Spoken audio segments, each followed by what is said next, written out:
See, Warhammer 40k has been a very influential game from its story and the lore the writers create. The books, codex information, detail they put into their ideas. The lore of Warhammer 40k could take hours, maybe more, to explain every little detail from the Horus Heresy to the 41st millennium of the Indominus Crusade.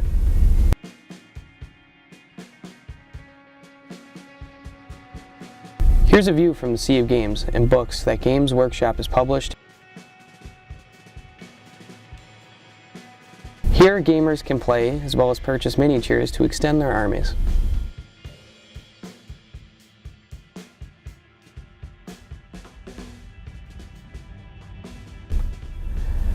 Players of the game Warhammer are invested in a variety of science fiction ideas and creations. A conglomeration of figures, creatures, excitement, and unequivocal madness. The actual gameplay comprises of endless hours and long nights. Traditionally, Warhammer is played at home or in a store like Casual Dragons. The miniatures themselves come in different size boxes, types of units for the game, and factions.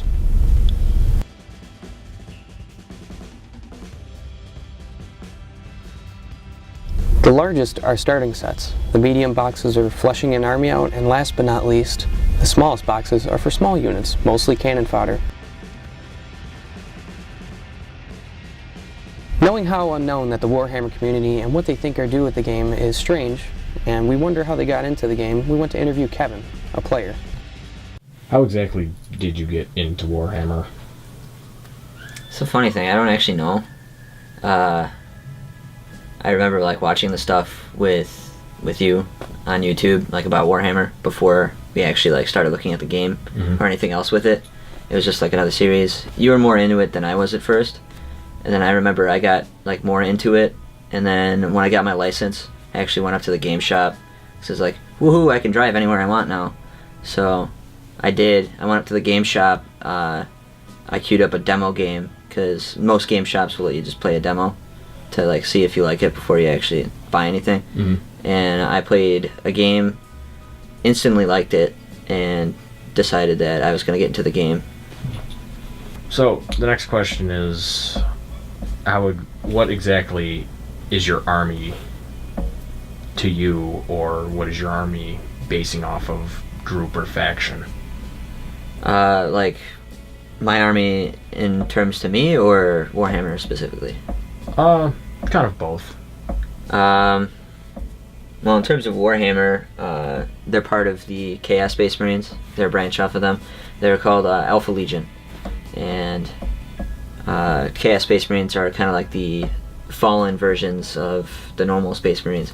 Alpha Legion was the 20th Legion, last one's found by the Emperor, and they're sneaky bastards. Could you alliterate on the Emperor? In short terms. In short terms? Well, the Emperor is like sort of the God King of Warhammer 40k. He's like the man that was supposed to bring humanity to like its greatest height.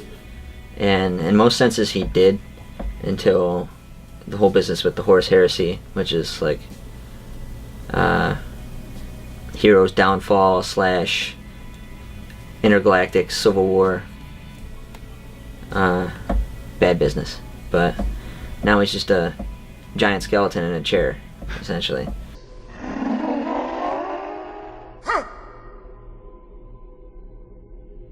Are you frightened? No. Also, what exactly are you planning with your army, as in a strategy base, since it is a tabletop game based around strategy?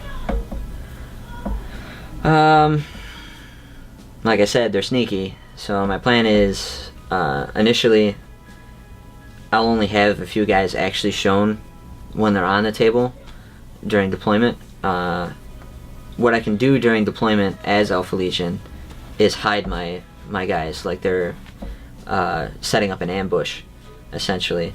So during my first turn, what happens is, depending on if I get to go first or if they get to go first, I'll drop these guys that I snuck in close enough to or surrounding the enemy forces, and essentially what's it called? Two-prong attack them. There we go.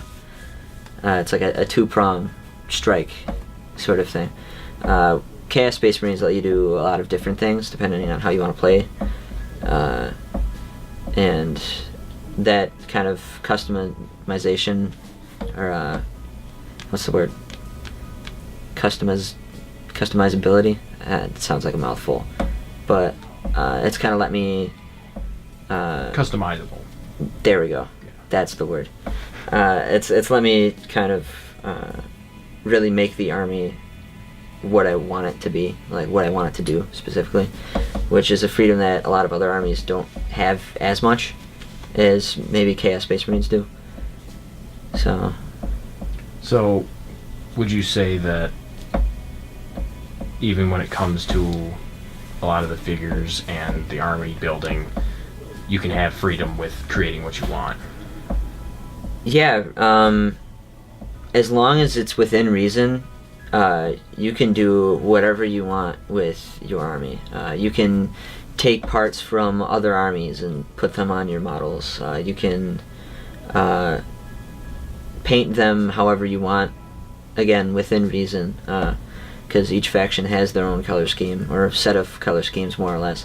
And you're really free to paint and assemble guys how you want, or how you want your army to play. There's no real restriction on that, besides a few rules, like you can't take weapons that other factions have, silly stuff like that.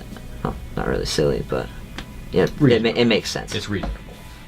So you can't be taking a gauze cannon with Tyranids. It doesn't make sense. Kevin is an experienced Warhammer player.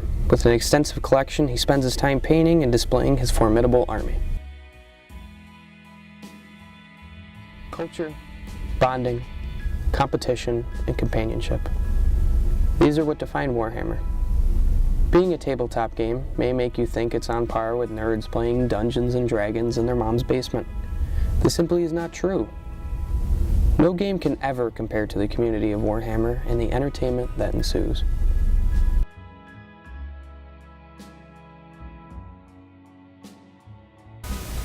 How did you get into Warhammer? Well, it's actually kind of difficult to explain how I got into it. It was more or less, it was curiosity, and actually going online. It was just curiosity, going through YouTube videos, watching stuff, and I came across something that just looked, well, in a sense, metal. It was just extreme to a degree, and it just caught my interest. I mean, look at me to begin with. It was just everything. I just started digging into it. I started getting farther into actually knowing it, and then I got my buddy Kevin into it, and we started liking it a little bit more and more as we went on, learning, watching videos about the lore of the actual, what Games Workshop has created. I have a few books myself of it, and it just rolled downhill from there. It just got almost out of control, started buying stuff, and I enjoyed it, and I still do, and playing the game and all that. Me and my buddy, Kevin, we basically paint. We'll go over to each other's houses, we'll put them together. We haven't had a full-fledged game to say, because they can be quite long, but that's something else. What's your army based on? Well, my army, from what I'm building right now, is supposed to be a psyker based. They're basically mine bullets, basically from a distance. Anyone who gets close, it basically just mine bullets. That's the best way to put it. Fire brimstone from their head, and that's the play style that I want to do.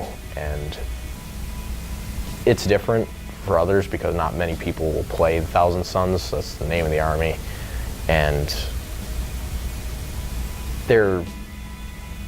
it's difficult to explain when it comes to the different army styles, when either you're talking about the space cockroaches, the orcs, the other Space Marines, they all have different rules, but the Thousand Sons are psychic-based, so they have a full turn to use their abilities to their advantage in the actual battle on the tabletop, and it's quite fun, in all honesty. It is one of the traitor legions that had fallen during the Horus Heresy out of the 18, I'm pretty sure, and their Primarch is Magnus the Red, and he's second to the Emperor in psychic ability, so... So you know quite a bit about the Lord. Tell me a little bit about the Lord. Well, to shorten it down, if I could butcher it into almost stubby little pieces, the lore starts with the Man Emperor, who's basically the king, or the emperor of mankind, and it's far, far in the future, 29th millennia. The world, the galaxy is torn apart, space travel is extremely difficult, there's colonies of human civilization scattered throughout the universe, and it becomes more difficult for them to communicate with Earth, or Terra as it's known, as it's being bombarded and fought over by all different countries, turning into a barren wasteland. The Emperor comes along and starts a unification war on Terra. They start to unify and come together. The Emperor creates Thunder Warriors, which are the basically equivalent or prior, how would I say it, successors to the Space Marines, the founding of them. And the Emperor created his sons, the Primarchs, all 18 of them, but were snatched away by the Chaos Gods. All freaky one of those, and spread out throughout the universe. So he had to go and find them, and on his great crusade to unify and conquer the galaxy for mankind. And I'll get into the Chaos Gods because they're pretty simple, and there's 4 base Chaos Gods: Nurgle, Khorne, Slaanesh, and Tzeentch. We don't talk about Slaanesh. It's just, we just don't. So remember, kids, don't look into it. So I understand that there's a lot of pop culture that goes on around Warhammer. But explain some of the pop culture. Aside from the game. Yeah. People are really fascinated with it, coming up with their own ideas, their own factions, and people create videos and their own content. There's bands based around it, either from the Imperium side, very instrumental in their way of music. They're different for Chaos, especially heavy metal bands that have been inspired by it, like Tombstalker, for example. They're probably one of my favorite based from Warhammer. There's also video games, Games Workshop, the main creators of it. I love most everything that they do. I had bought a Space Marines video game, which was actually quite fun for the time, and it was enjoyable. A lot of the games they do, even their Dawn of War games, which are basically strategies from an up-top view of the battlefield and whatnot, is enjoyable. It's fun. They put a lot of detail into their games and the lore that they create.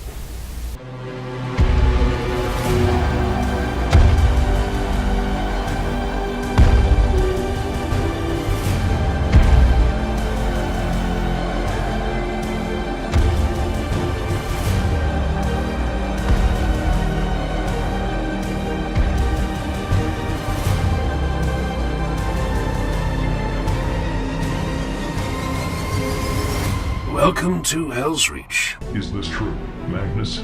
Well, yes. That is absolutely disgraceful. Oh crap, I was worried about it now.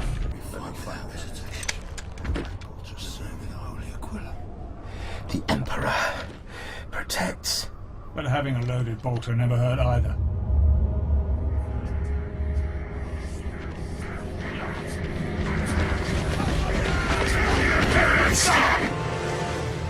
For the Emperor!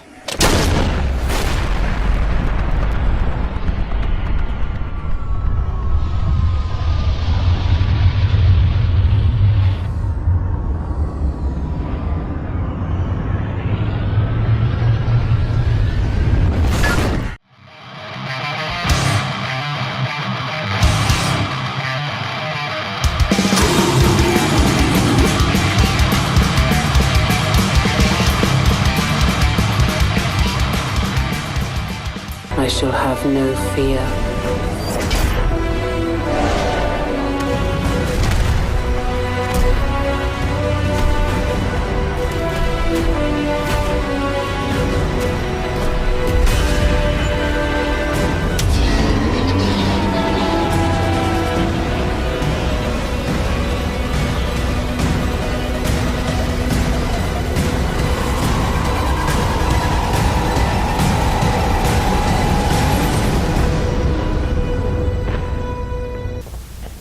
So with that, and people making their own strategies and whatnot, there has to be rules and regulations to the game. Oh, yeah. What are some of the rules and regulations?